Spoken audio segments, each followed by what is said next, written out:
In 2023, Valorant decided to revamp its entire esports ecosystem with the introduction of their new franchise system, in which within their inaugural season, they had selected 30 teams to represent their individual regions in 3 separate competitive leagues: Americas, EMEA, and Pacific. These teams were handpicked via a grueling selection process, in which teams are to submit an application to Riot, Valorant's parent company, who will go through numerous criteria such as financial stability, previous success in their esports, and fanbase sizes in order to see if the teams were not only able to draw an audience into their franchise league, but remain within the Valorant ecosystem in the coming years. During the revealing process, notable teams were not selected from many different regions, such as Optic and G2. Yet in the Indonesian scene, the number one team who had been representing their region, Boom Esports, was clearly absent during the reveal, which had shocked many of their fans. Boom wasn't even a bad team, with them being able to make champions in 2022 through the last chance qualifier. They were even able to take a map of a very dominant Optic, in which they had won Masters Reykjavik and finished within the top 4 in every international tournament that season. But if Boom wasn't representing Indonesia within the Pacific League, who was? Well,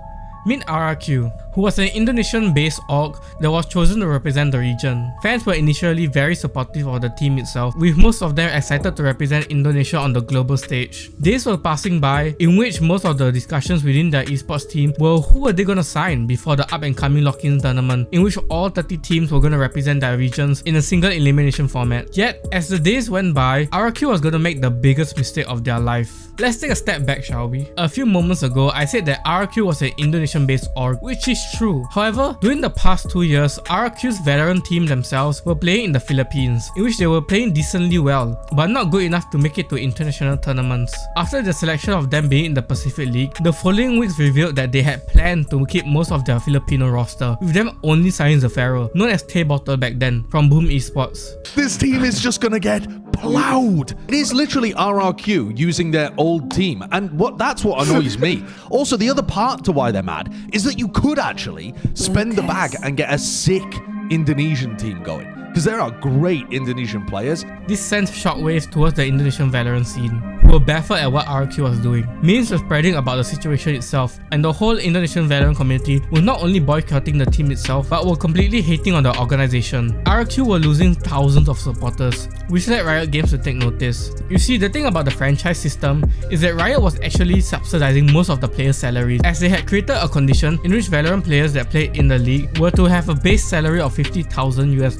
RRQ, however, wanted to pocket the money themselves and kept their entire previous roster to achieve that. Most of the Filipino players had no international success, thus giving them little to no room to negotiate for more income. Yet the Indonesian scene was much different, in which players like Flipjitter and Zafiro came at a premium due to their appearance and fairly decent fight at Champions 2022, and this caused RRQ to not sign most of them, which made Riot very displeased, as not only they already had a Filipino representative in Team Secret who was way better than RRQ, but if RRQ did continue to field a mostly Filipino roster, Indonesia would have no representative within the Pacific League.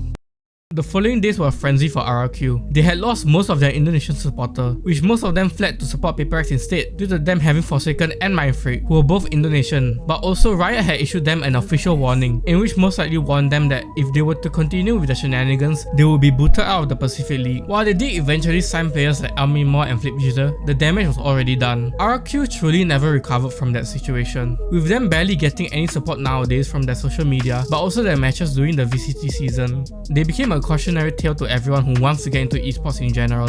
Their fan base has the most power, and without them, a team is only as good as the money invested in them.